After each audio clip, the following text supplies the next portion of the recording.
Bible history from a secular view. Before we jump forward and talk about ancient Israel and their God, I can't stress enough that it is very important to go back a bit further in time and look at Israel's ancestors, the Akkadians. We'll take a quick minute discussing them first. So before the Hebrews, we had the Akkadians. They coexisted with a group called Sumerians in ancient Mesopotamia. This region today is in Iraq and surrounding area. Akkadians and Sumerians formed the most advanced civilization the world has seen up to their time. They advanced in technologies, math, astronomy, and first examples of written text. This advanced society left a vast archaeological trail behind for archaeologists to discover. Their abilities to record in written language is why we are able to know so much more about them today than we do about other human settlements during that time. One very striking and repetitive theme in their writing was their obsession with thousands of gods and superstitions. Why is that? Why was this ancient world so obsessed with superstition, spending considerable effort recording it in text? One way to find out, imagine you only had your senses to rely on to figure everything out. In ancient times, humans only had their senses to rely on. They didn't have instruments such as microscopes and telescopes we take for granted today. Because of this, they resorted to superstition when explaining the unknown. They believed illnesses were caused by spirits rather than viruses, and stars were small lights just above the earth. These superstitions and misunderstandings gave rise to many beliefs in gods. Akkadians and Sumerians literally worshipped thousands of gods. How did these gods come to be? Some gods were formed from nature itself, such as the sun, moon, wind, oceans, and people applied human characteristics to these forces. They gave them unique names, proclaiming these forces were gods. Another origin for gods had to do with beliefs that are still practiced today, often known as ancestry worship. When loved ones died, the survivors believed the deceased can come back in the spirit and actively interact with humans. More prominent dead, such as kings and leaders, over time became prominent gods. All their gods had their own roles to play, some more than others. But in regards to today's topic, the Bible, there is one very important revelation archaeology presents for us today regarding this ancient civilization. Of everything Akkadians and Sumerians left in their track before the birth of Hebrews, there is nothing to show that any of them at that time believed in one exclusive God. All evidence points to quite the contrary, the worship of thousands of gods. There is no mention of a God above all gods, who can do everything. No mention of the God Yahwe, the name of the traditional Hebrew God mentioned in the Old Testament when read in original Aramaic text. This simply doesn't come up with Akkadians and Sumerians before the Hebrews arrived. The idea of a universal God was either never practiced during this time or non-existent altogether. Overwhelming archaeological findings show a common pattern that not only do other Mesopotamian gods predate Israel's God by millenniums, but these other gods were far more prevalent than the Israel God Yahweh. Akkadians eventually gave birth to many races, including the Babylonians, Assyrians, Arabs, and Hebrews. The early Hebrew tribe was influenced by regional Mesopotamian traditions, believing in multiple gods, also known as polytheism. Even the Bible shows examples of Hebrews worshipping multiple gods. Hebrews also borrowed Mesopotamian myths and traditions. For this reason, many Mesopotamian myths have parallels to the sacred Hebrew text called the Torah, also known as the Old Testament part of the Bible. One example is the ancient poem called the Epic of Gilgamesh, which predates the book of Genesis by almost half millennium, yet shows many similarities with the creation story and Noah's Ark found in Genesis.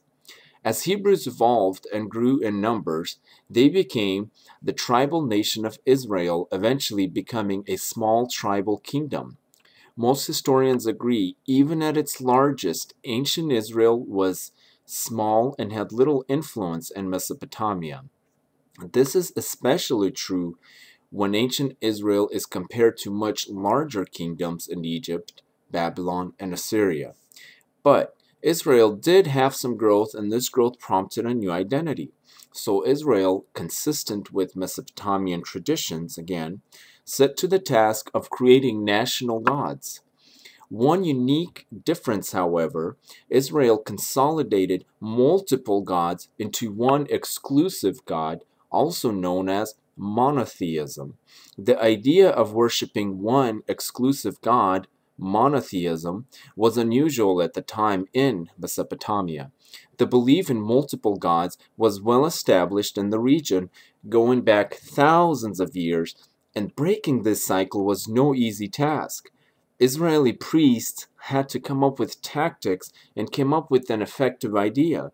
To discourage Israelites from seeking gods of other nations, this newly established Hebrew God was promoted to God above all gods, the creator of all things, God of all the world and cosmos. Traditionally, each god had a set of smaller roles, but the new Hebrew God was assigned all roles any god could possibly have. Notice a common theme in the Bible is to exalt, glorify, and magnify God above all gods. This is because previous gods, such as Yahwe and El Shaddai, as found in the Torah, were consolidated and glorified to one almighty God. No previous god in the region was claimed to such high status. Mesopotamian gods were either considered part human, often worked together, and many had an order similar to a family. This new Hebrew established god was initially intended as an icon for the small tribal nation Israel. But this idea of an all-encompassing God created a strong religious platform that future religions will use as a foundation. By the time Hebrews arrived in this world, written language had been established and Hebrews took great advantage of it. They meticulously wrote down every rule and law of their kings and gods, often with poetic and elaborate literature styles. They got really good at recording and copying this information and preserving it over centuries. The systematic archiving and recording of their belief system was crucial to keeping the system alive for future generations. Israelites who turned to gods of other nations were seen as traitors to the Israel state and were executed. We see this throughout the Bible. Notice the common Bible phrase, God of Israel, meaning the God based on Hebrew religions today was not originally intended for the whole world, but was intended as an icon representing the small state of Israel. This God is similar to a national flag with meaning behind it. Israel's God was never intended for other nations, and as archaeology points out, few, if anyone, outside of Israel or ancient Israel cared to mention Israel's God Yahweh in their historical texts. So obvious, the reason God favors Israel is because Israel created him and Israel wrote the stories. This favoritism is apparent throughout the Bible and still believed today even by many non-Jews. In a basic sense, Jews is the more common name for Hebrews today. If this God was only intended for Israel, why do so many outsiders believe in him today? We'll look to the New Testament to find the answer. But first, a quick look to Greek philosophies, created by Aristotle and Plato, who predated Christianity by a few hundred years.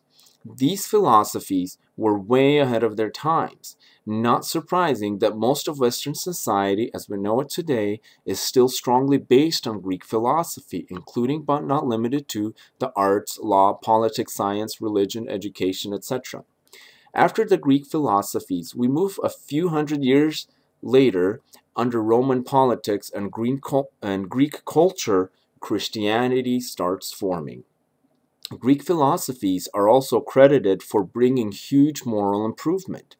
Since the New Testament is heavily based on Greek philosophy, it is no surprise the New Testament is miles ahead of the Old in terms of morals. At the time, the Roman Empire was the biggest and most influential empire, and they persecuted political and religious movements that interfered with stability. Early Christians were some of these to be persecuted.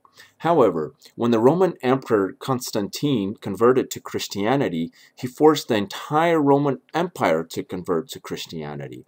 The great size, power, influence, and even violent force of the Roman Empire put Christianity on the Western world stage. Roman wealth provided full-time priests to piece together the New Testament. This piecing together included collecting already written text, writing additional text, excluding and even banning other texts to the point of burning them if found. Since Jesus had a Jewish background and the Jewish all-encompassing God had a strong religious platform, a decision was made to connect the scriptures of the Hebrew Torah to Christianity. Some early Christians resisted this connection because the Hebrew Torah and Christianity were at odds with very conflicting ideologies. But a decision was made to tie old and new together. Roman priests were able to write and piece the New Testament in such a way to assure continuity with the Torah. Linking the Torah to Christianity had another problem, because the Torah clearly states it is a permanent covenant between the Jews and their God, and nothing shall be added to it. Even today, many religious Jews disagree that Jesus was the Messiah and read the Torah and read the Torah as if the New Testament does not exist. If it wasn't for the mighty Roman Empire to promote Christianity and the tiny Hebrew religion to the world stage, few would ever care about its existence, just as few care about the existence of the Greek Zeus god.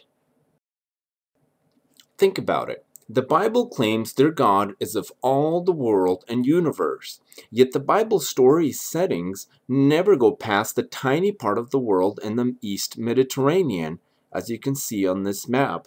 Blue is the New Testament and red circled it is the Old Testament. Bible science is consistent with general Mesopotamian science. What I mean by Bible science is scientific knowledge during biblical times, which was full of errors. Examples: it was common knowledge at the time human thoughts came from the heart organ and little was known about the brain. Also, Genesis states God attached the stars to a solid firmament just above the clouds. Again, this is consistent with common Mesopotamian knowledge that the earth was a flat disk and the sky was a solid in the near atmosphere. This evidence brings up questions whether the Bible was really inspired by God or people. Thanks for watching. Please subscribe as I have more material related to religion on the way, including my own personal experiences.